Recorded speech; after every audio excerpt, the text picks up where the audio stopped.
Welcome to MiConvert. In this tutorial, I will show you how to convert IGES files to DXF format, completely free and online. Open your browser and search for IGES to DXF MiConvert.com. Click on the first result to go straight to the converter.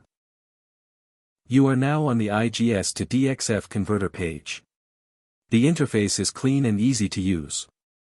Let's upload a file. Click the Choose File button. A file picker will open. Select the IGES file you want to convert, then click Open. Your file is loaded and ready. You can see the file name, size, and destination format. Click Convert now to start the conversion. The conversion is in progress.